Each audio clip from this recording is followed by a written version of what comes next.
2025 has been such a nutty year for the knife world, a year where we've really been spoiled with some crazy designs. There's been several companies that have stepped their game up this year, and one of those is Kansept Knives. Today, we're going to be looking at the Kansept Chimera, a knife that's bringing crazy styling, exceptional performance, and awesome value. You're going to want to see this one, folks. Stick around.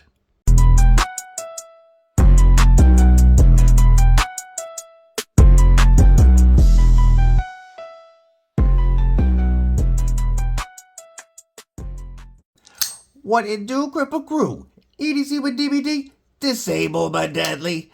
And yes, today we're going to be looking at the awesome Kansept Chimera. But coming up soon, there will also be a review on this beautiful Kansept Thunderhead. Probably my favorite Tempest design to date. So make sure you're paying attention and watch for that review as well. Do me a favor, folks, stab that like button like you mean it. Make sure that you have /subscribe and also that you've bashed that bell for notifications so that you don't miss anything. We're getting really close to 2,500 subscribers here, and we're going to be having an awesome giveaway. You're not going to want to miss that, folks. The knife that we're looking at today, the Kansept Chimera, I actually won from Blade HQ on one of their live streams. Not a couple weeks ago, about a month ago. I was watching one of their lives, and at the end, they gave away a Chimera, and I won the Chimera. Now, when I first saw the design of this knife, I really liked the other versions, but working with Kansept, they were sending in the Raven, and I didn't see the need to grab the Chimera with the Raven coming in. Now, I got the Raven first, and you're also going to get a review on this soon. Yes, Kansept's been having a great year, folks. I really mean it. And I've been enjoying the heck out of the Raven. And honestly, my hopes weren't all that high. I'm not a huge fan of entropic finishes, even though Kansept does theirs amazingly well. Like, look at that lightning finish. It does look great. But it's not really my style. So I wasn't all that stoked. I was just like, hey, cool. I get to check out another Kansept. I was happy that I was going to be able to create content. Free knife. Was going to figure out something to do with it. But then the knife got here, folks, and I flicked it open like that. And I'm going to tell you, this knife really surprised me. Before we break that down, though, I'm going to give you some specs on this knife. What you're looking at is 7.7 inches overall length with a 3.2 inch straight back, slight drop point, barely a drop point. Acts more like a straight back knife. S35 VN blade with a flat grind and a beautiful stonewash finish. We have a close length of 4.5 inches. We have a blade stock thickness of a slicey 118 thousandths with some jimping, and an overall weight of only 3.8 ounces. The action on the Chimera, this is a Matzy design, by the way, is perfect. Now, the reverse flick is money, but you guys know on narrower knives, I do tend to lock myself out on frame locks. I lock myself out of being able to use the thumb stud just by the way that I hold the knife on knives with a narrow frame like this. But as you can see, the action on this is just perfect. I can have my middle finger on that lock bar, and I'm still, as soon as that detent is broken, the blade flies out. Action on this is just great. It'll drop right to your thumb, and then you can let it close. If you do let it hit your thumb, it has that sharpening choil, And that's where my thumb lands as long as I'm higher up on the bar, and then I can let it close. Or of course, you can just not let it touch your thumb. But the action is great. Access to the lock bar is phenomenal. Done so well. There, it's smooth as you go through here, very smooth. And then you can feel a slight rougher edge as soon as you contact that lock bar. So you can do it purely by feel. It's so smooth. Our lockup is rocking about 45-50%. And this is a titanium frame lock. And of course, we have a steel lock bar insert so that you have hardened steel on steel contact. That way we don't get any lock stick or excessive wear if we had contact that was just the steel blade with titanium. This is a right hand only, tip up as the gods intended, milled pocket clip. And even though it lands near the lock bar relief, which I don't typically like, I don't like that. It would be much better if this lock bar relief was done on the inside so that there wasn't any chance of this catching on the seam of your pocket. However, because of the finish or the smooth titanium, this does go in and out of the pocket very easily, and it holds really well in pocket. This lip that's raised up makes it slide in and out really easy. It's not rough. It's rounded off so that it's not pokey.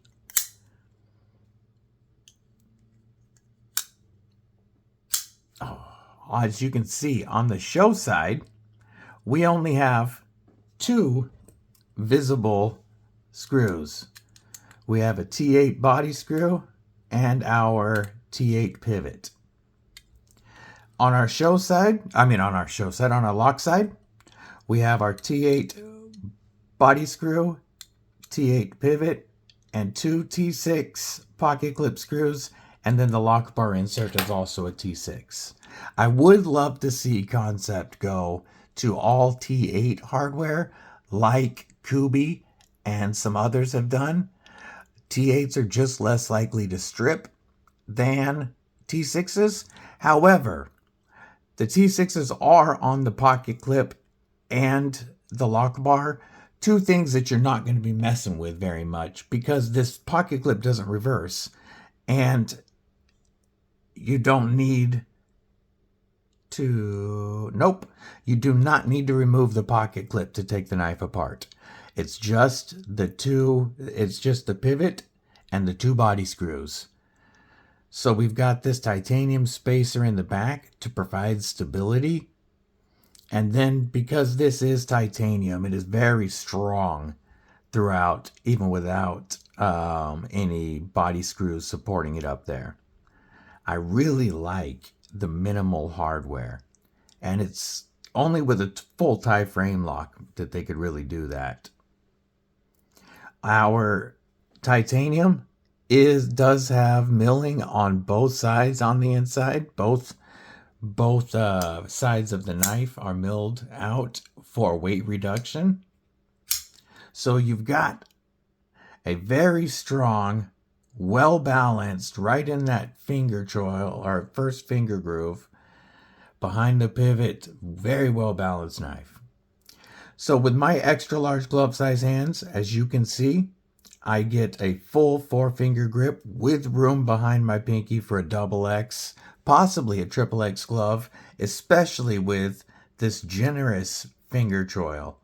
We've got a little bit of a fitty almost choil because part of it is the way that this is cut back here, but it just makes it so comfortable, and that jimping really does lock me in so that I would have strength and control in some longer cuts. Kansept's blades always come wicked sharp. I've never received a blade from Kansept that wasn't sharp out of the box. And our grinds are always very even on both sides.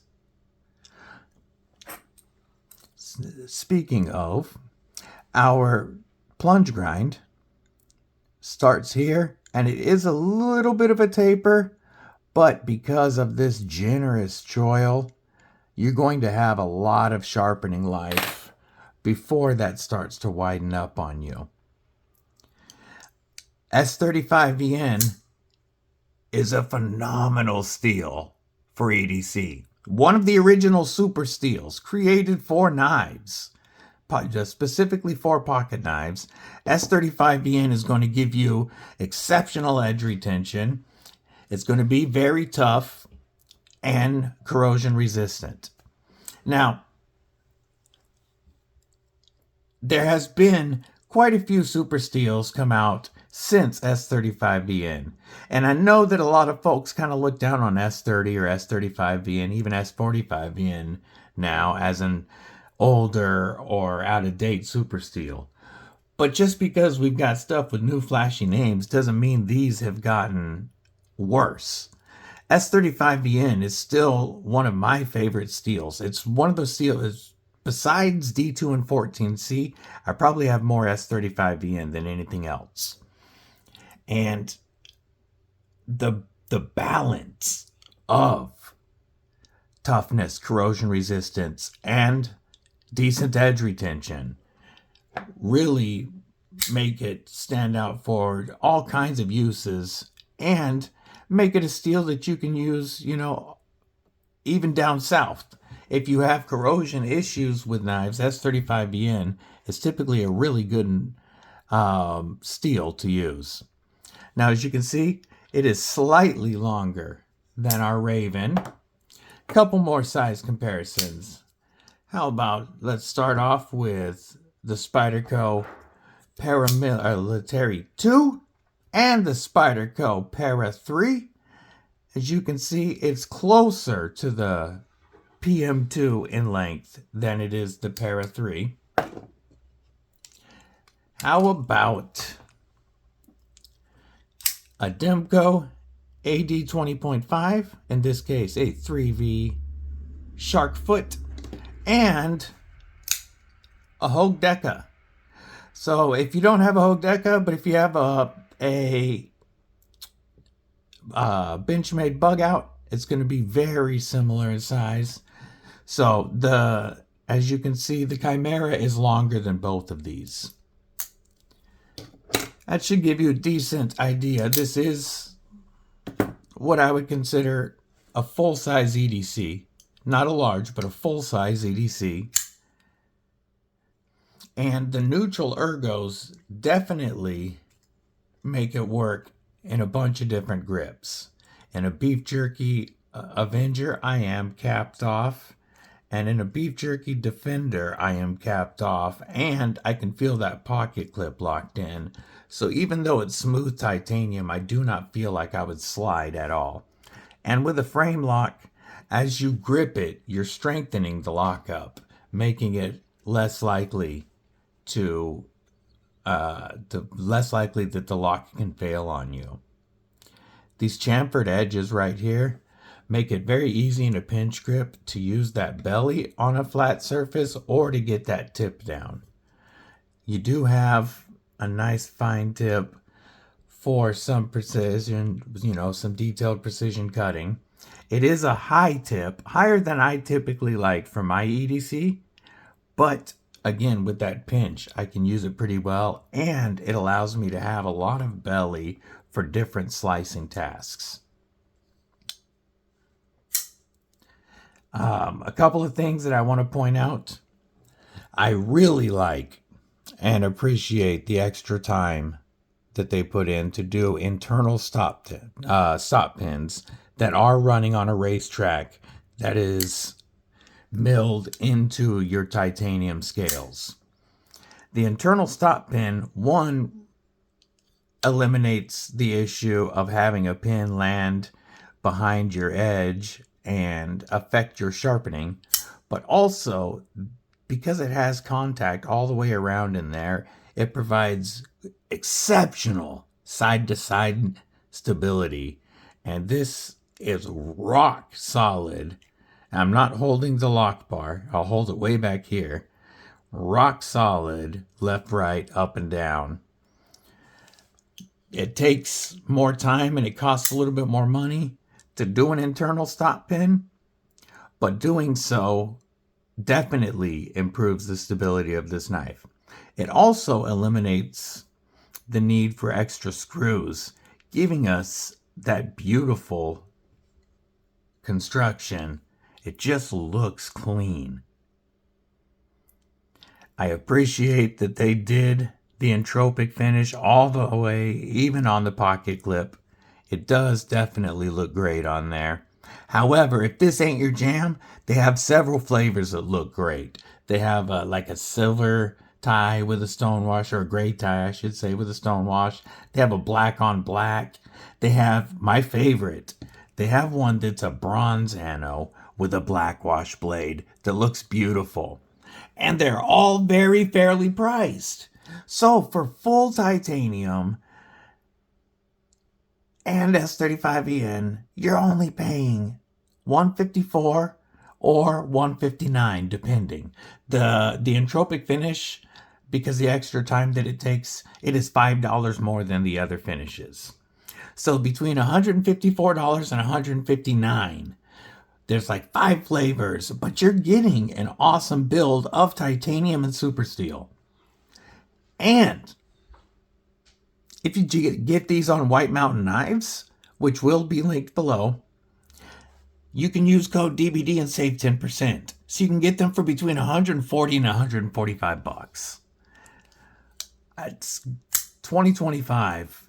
Not only have we seen companies step up their game on overall construction, fit and finish, and just the feel of their knives, but really it has seen some insane value. And to me, a full tie build done this well, perfect lock bar access, perfect choil, internal stop pins, just beautiful construction, titanium and S35VN for $140? Are you kidding me?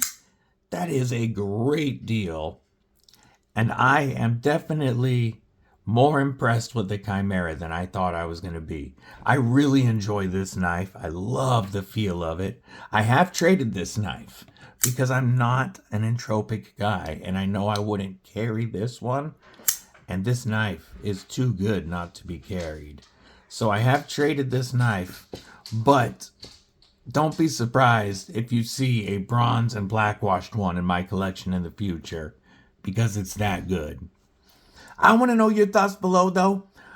Do you dig the Chimera? Are you excited for the Thunderhead? What do you think about the Raven? Is Kansept killing it? Or are they just a straight up miss for you this year? Drop a comment below. Let me know. Hope y'all have a killer day, night, morning, evening, whatever it is, wherever you are. Stay safe. Stay frosty. Most importantly, folks, stay deadly.